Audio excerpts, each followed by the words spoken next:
एक अधूरी प्रेम कहानी। एक लड़के को एक लड़की से प्यार हो गया। नहीं नहीं, सच बात तो ये है कि एक गरीब लड़के को एक अमीर घर की लड़की से प्यार हो गया। लड़की के प्यार में पागल लड़का अपने आप पर काबू ना रख सका। एक दिन उसने लड़की को प्रपोज कर दिया। सोचने आगे क्या हुआ होगा। आपने बिल्कुल सही समझा। अमीर लड़की ने उसका मजाक उड़ाते हुए कहा, तुम्हारी पूरे महीने की कमाई और मेरे एक दिन का खर्चा एक बराबर है। बस इतनी ही बराबरी है हम दोनों में और बाकी सब ज़मीन और आसमान जैसा है। तुम सोचते हो कि तुम जैसे किसी से मैं शादी कर सकती हूँ? मैं तुमसे कभी प्यार करना तो दूर, ऐसा सोचना भी पसंद नहीं करूँगी। इसलिए मेरे बारे में भूल जाओ और अपने स्तर के किसी और को ढूंढो और उससे शादी करो। सोचिए, आप किसी से बेपनाह प्यार करते हो और वो आपको इतनी निर्दयता से शब्दों के तीर आपके प्यार भरे दिल पर छोड़ दे। कैसी हालत होगी आपकी। बेचारा गरीब लड़का आहत होकर खून के आंसू पीकर वहां से सिर झुकाकर चला गया। इतनी कठोरता से ठुकराए जाने के बावजूद पता नहीं क्यों लड़का उसे कभी भी भुला नहीं पाया। शायद सच्चा प्यार ऐसा ही होता है। इस घटना को लगभग 10 साल बीत गए। एक दिन वह गरीब लड़का और अमीर लड़की गलती से एक शॉपिंग मॉल में एक दूसरे से टकरा गए। लड़की ने तुरंत उस लड़के को पहचान लिया और कहा, अरे तुमने अपने स्तर की कोई लड़की ढूंढ कर उससे शादी की या नहीं? मैंने अब एक बहुत ही स्मार्ट आदमी से शादी कर ली है जिसकी एक महीने की सैलरी 10 लाख रुपए है।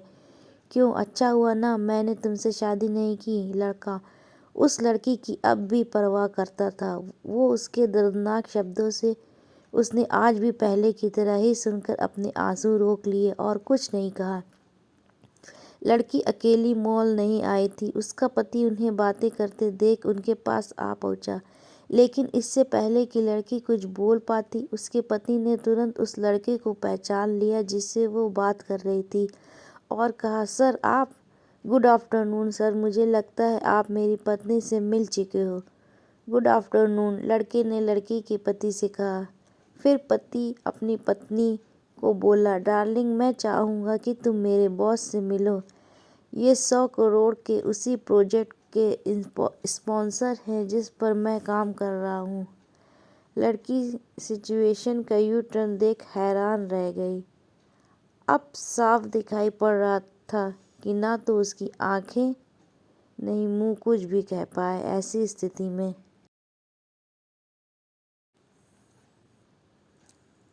लड़का बस मुस्कुराया और कहा, ठीक है मिस्टर, मुझे जाना होगा। मेरे पास करने के लिए बहुत महत्वपूर्ण चीज़ें हैं। आज आपको देखकर बहुत अच्छा लगा। आपका दिन अच्छा रहे। कुछ देर के लिए पति पत्नी बस उस लड़के को जाते हुए देखते ही रहे। लड़की ने झटके से उबरने की कोशिश करते हुए अपने पति से पूछा, क्या वाकई में ये तुम्हारा बॉस था? हाँ डार्लिंग, काफ़ी विनम्र व्यक्ति है ना, लेकिन उनके जीवन के साथ काफ़ी दुखद कहानी जुड़ी हुई है। उन्होंने एक बार मुझे कहा था कि वह एक लड़की से प्यार करते थे लेकिन उसने उन्हें छोड़ दिया क्योंकि वह तो गरीब थे। इस वजह से उन्होंने जीवन में कड़ी मेहनत की और क्योंकि वो होशियार हैं वह सफल हो गए। अब वो एक करोड़पति हैं जो एक महीने में लाखों डॉलर कमाते हैं। लेकिन मैं ये ज़रूर कहूँगा कि वो उस लड़की से एकदम सच्चा प्यार करते थे, इसलिए वो आज भी अपने जीवन में आगे नहीं बढ़ पाए हैं। उन्होंने अब तक शादी नहीं की है। पति उसके गुणगान गाता रहा। पति ने कहा, कितनी खुशनसीब होती वो औरत अगर इस भले आदमी से शादी कर लेती। पत्नी पूरी तरह से सदमे में थी और एक शब्द भी नहीं बोल सकी। कहानी की सीख। दोस्तों, जीवन हमारी उम्मीद से भी ज़्यादा छोटा है, इसलिए दूसरों को उनकी वर्तमान परिस्थिति के कारण नीचा दिखाकर बहुत अभिमानी या गर्वित होने की ज़रूरत बिल्कुल नहीं है। समय के साथ चीज़ें और परिस्थिति बदल जाती है। कहानी अच्छी लगे तो चैनल को सब्सक्राइब करें और वीडियो को लाइक ज़रूर से करें।